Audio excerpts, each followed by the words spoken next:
श्री शंभू शिवजातस्य मुद्रा दौरी वराजते यदन कसे विनोलेखा वर्धते कसे नोपरी. नमस्कार मित्रांनो, माझे नाव साईराम बोगडाळ. आज तुमच्या पुढे विषय मांडतो छत्रपती संभाजी महाराजांचा धगधगता इतिहास. ती वेळ होती 14 मे 1657.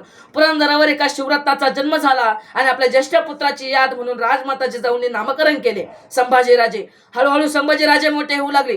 त्यांच्या बालवयामध्ये सर्वांचीच मन हरपू लागली. पण तितक्यात नियतीनं गलती केली. 2.25 वर्षाचं वय असताना महाराजांच्या मातोश्री सईबाईंचं निधन झालं. डोक्यावरून मातृत्वाचं छत्र हरपलं. पिता शिवाजीराजे तर पाठीला मरण बांधून मुलुकभर दौड घेणारे. पित्याची छाया पुत्राच्या वाटेला यावी कधी, अशा वेळी सामने आल्या राजमाता जिजाऊ. आता मात्र दुसरा शिवाजी घडवायचं सामर्थ्य राजमाता जिजाऊत नक्कीच दिसत होतं. राजमाता जिजाऊ या चालत्या बोलत्या विद्यापीठात संभाजीराजांचं बालपण गेलं. संभाजीराजे लिहिणं वाचता शिकले, चालणं बोलणं शिकले. नाना कला नाना विद्यांमध्ये ते तर अभ्यास पारंगत झाले. त्यावेळी संभाजी महाराजांना 16 भाषेचे ज्ञान होते. महाराजांना मराठी येते, हिंदी येते, उर्दू येते, पाली येते, हिब्री येते, तांबडी येते, कानडी येते, संस्कृत येते. अरे एवढंच नाही, हेनरी ऑफ जनरल लिहून ठेवतो. या छोट्याशा युवराजाला इंग्रजी सुद्धा येते. 350 वर्षांपूर्वी माझा संभाजी राजा इंग्रजीमध्ये सुद्धा तितकाच तरबेज होता.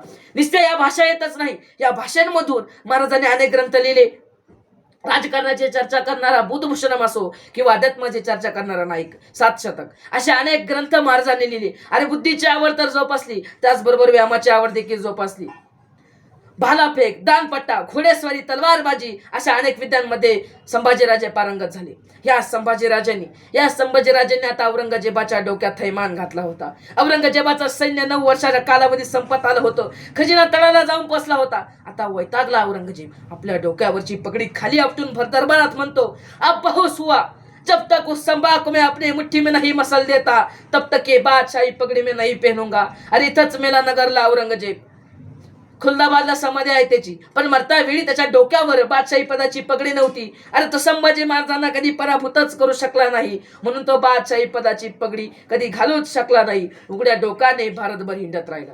या संभाजी राजाने औरंगजेबाला तरसून सोडलं होतं. शेवटी उघड्या मैदानात कधी पराभूत न करू शकलेल्या औरंगजेबाने संभाजी महाराजांना संगमेश्वरात मोजक्या मावळ्यांनिशी पकडलं. संभाजी राजे कैद झाले ही वार्ता औरंगजेबाला कळली. औरंगजेब म्हणतो, बहुत खूप लाया जाय उसे. अरे आतापर्यंत त्या माणसाने हे वस्त्र अंगावर घातले असतील, आता त्याला विदूषकी जबले घाला. आतापर्यंत त्या माणसाने डोक्यावर राजशाहीचा मुकुट घातला असेल, आता त्याच्या डोक्यावर विदूषकी असलेली घुंगरं असलेली टोपी घाला. अरे आतापर्यंत त्या राजाने दागिने आपल्या अंगावर घातले असतील, आता त्याला साखळ दंडाने जकडा. अरे आतापर्यंत राजा घोड्यावरून, हत्तीच्या अंबऱ्यातून आणि पालखीतून आला असेल, आता उंटाला उलटा बांधा. औरंगजेबाच्या आज्ञा सुटत होत्या आणि सुरू झाला संभाजी महाराजांचा अत्याचार. औरंगजेब तख्तावरून उठला. संभाजी महाराजांना प्रश्न करायचा, बताओ संभा, कहा है तुम्हारा खजाना, अपने किले देगा हमें, इस्लाम कबूल कर दो. अरे अपनी जान बचाना चाहते हो तो इस्लाम कबूल कर दो. आणि कनाडला छावा, अरे कष्टाने पिकून खाणारे आम्ही तुझ्यासारखा भिकारड्याकडे शरणागती जावं शक्य नाही. आणि औरंगजेब वैतागला. ले जाओ इसे हमारी नजरों के सामने से, ले जाओ. अरे आंखें कलम कर दो इसकी, निकाल दो इसकी आंखें, बहुत जलाती है हमें, काट दो इसकी जबान, बहुत चलती है, हात पैर तोड दो. आणि संभाजी महाराजांवर अत्याचार सुरू झाले. 1 नाही 2 नाही, तब्बल 40 दिवस महाराजांवर अत्याचार सुरू होते.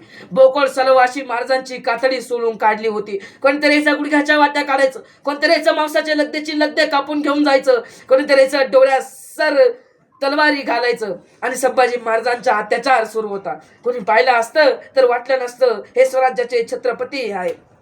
अखेर औरंगजेबाची शेवटची आज्ञा सुटली, सिर कलम कर दो उसका. आणि संभाजी महाराजांचं मस्तक उडवलं गेलं. 11 मार्च 1689 फाल्गुन शुद्ध अमावस्या संभाजी महाराजांचा शिलकलम करून फाळाला अटकावलं गेलं आणि त्याची दिंड काढली. अरे छत्रपती संभाजी महाराजांनी हे सोचलं ते म्हणजे धर्मासाठी. मला असं वाटतं की छत्रपती संभाजी महाराज जवळून एकाच माणसाला कळाली, तो माणूस फक्त औरंगजेब म्हणतो, ये अल्लाह, हमने आंखें निकाल दी उसकी पर उसकी आंखें नहीं झुकी हमारे सामने. अरे हमने हाथ काट दिए उसके पर उसने हाथ नहीं फैलाए हमारे सामने. हमने जीभ काट दी उसकी पर उसकी जीभ ने नहीं कहे हम के 2 लफ्ज. हमने पाँव काट दी उसके, पर उसके घुटने नहीं टेके हमारे सामने। सचमुच छावा था छावा शेर का। या अल्लाह, हमारे घराने में ऐसा एक भी बंदा पैदा होता तो ये सारी शौकत में तुबे कुर्बान कर देता, औरंगजेब म्हणतो. अरे मित्रांनो, आपल्या देशात अनेक शक्तिपीठ आहे, त्याचबरोबर 2 प्रेरणापीठ देखील आहे. पहिलं प्रेरणापीठ श्रीमान रायगडावरील छत्रपती शिवाजी महाराजांची समाधी, आणि दुसरं प्रेरणापीठ छत्रपती संभाजी महाराजांचं जन्मस्थान पुरंदर. आयुष्यात कुठेही जाता आलं नाही ना, तिथं एकदा जा. या महान राजाला छत्रपती संभाजी राजांना माझा मानाचा मुजरा. धन्यवाद.